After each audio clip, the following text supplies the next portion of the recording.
2 Néphi, chapitre 4. Léhi fait des recommandations à sa postérité et la bénit. Il meurt et est enterré. Néphi se réjouit de la bonté de Dieu envers lui. Il place à jamais sa confiance dans le Seigneur, vers -588, -570 avant Jésus-Christ. Et maintenant, moi, Néphi, je parle des prophéties dont mon père a parlé concernant Joseph, qui fut emmené en Égypte. Car voici, il a prophétisé, en vérité, concernant toute sa postérité. Et les prophéties qu'il a écrites, il n'y en a pas beaucoup de plus grandes. Et il a prophétisé à notre sujet et concernant nos générations futures, et elles sont écrites sur les plaques d'airain. C'est pourquoi, lorsque mon père eut fini de parler des prophéties de Joseph, il appela les enfants de l'amant, ses fils et ses filles, et leur dit : Voici mes fils et mes filles, qui êtes les fils et les filles de mon premier-né. Je voudrais que vous prêtiez l'oreille à mes paroles. Car le Seigneur Dieu a dit : Si vous gardez mes commandements, vous prospérerez dans le pays. Et si vous ne gardez pas mes commandements, vous serez retranchés de ma présence.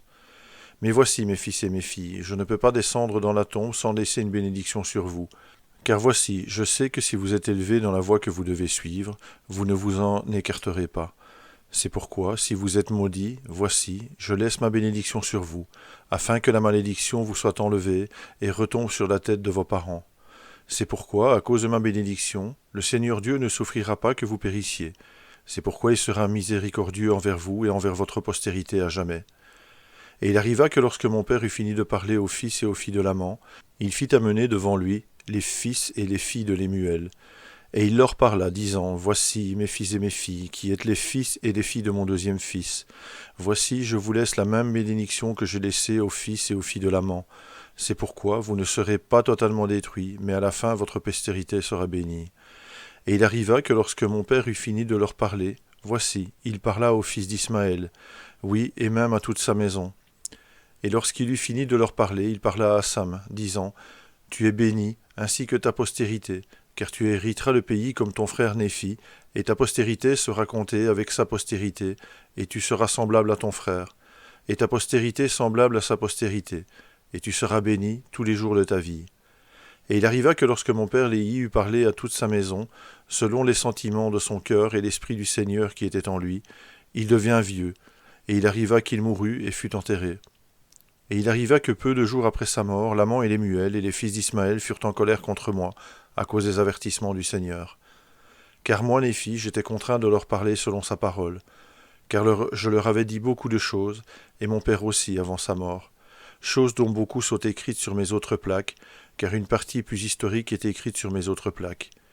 Et sur celle-ci, j'ai écrit les choses de mon âme, et beaucoup d'entre les écritures qui sont gravées sur les plaques d'airain, car mon âme fait ses délices des Écritures, et mon cœur les médite et les écrit pour l'instruction et le profit de mes enfants. Voici, mon âme fait ses délices des choses du Seigneur, et mon cœur médite continuellement les choses que j'ai vues et entendues. Néanmoins, en dépit de la grande bonté du Seigneur qui m'a montré ses œuvres grandes et merveilleuses, mon cœur s'exclame : Ô misérable que je suis !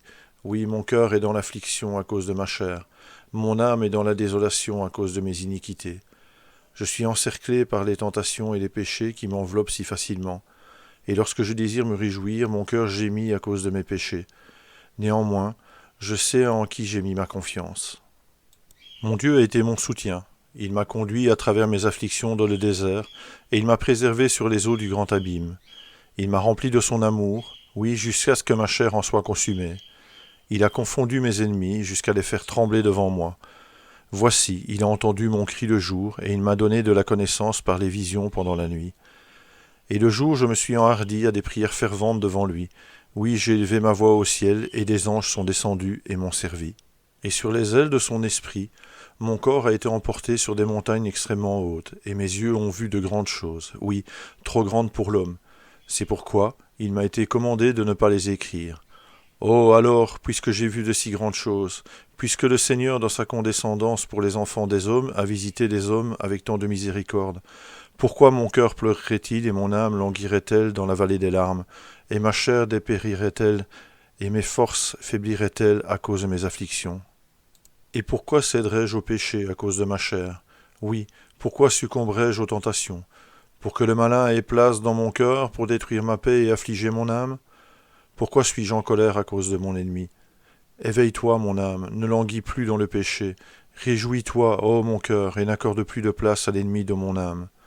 Ne t'irrite plus à cause de mes ennemis, n'affaiblis plus mes forces à cause de mes afflictions. Réjouis-toi, ô mon cœur, et crie au Seigneur, et dis, ô Seigneur, je te louerai à jamais. Oui, mon âme se réjouira à cause de toi, mon Dieu, rocher de salut. Ô Seigneur, veux-tu racheter mon âme? Veux-tu me délivrer des mains de mes ennemis? Veux-tu me rendre telle que je tremble à la vue du péché? Puissent les portes de l'enfer être continuellement fermées devant moi, parce que mon cœur est brisé et que mon esprit est contrit. Ô Seigneur, veuille ne pas fermer les portes de ta justice devant moi, afin que je marche sur le sentier de la vallée profonde, afin que je sois strict sur le chemin clairement tracé. Ô Seigneur, veuille m'envelopper du manteau de ta justice. Ô Seigneur, veuille m'ouvrir un sentier pour que je me dérobe à mes ennemis. Veuille rendre mon chemin droit devant moi. Veuille ne pas placer de pierre d'achoppement sur mon chemin, mais dégager le chemin devant moi, et ne pas dresser de barrière sur mon chemin, mais sur les chemins de mon ennemi. Ô Seigneur, j'ai mis en toi ma confiance, et c'est en toi que je mettrai toujours ma confiance.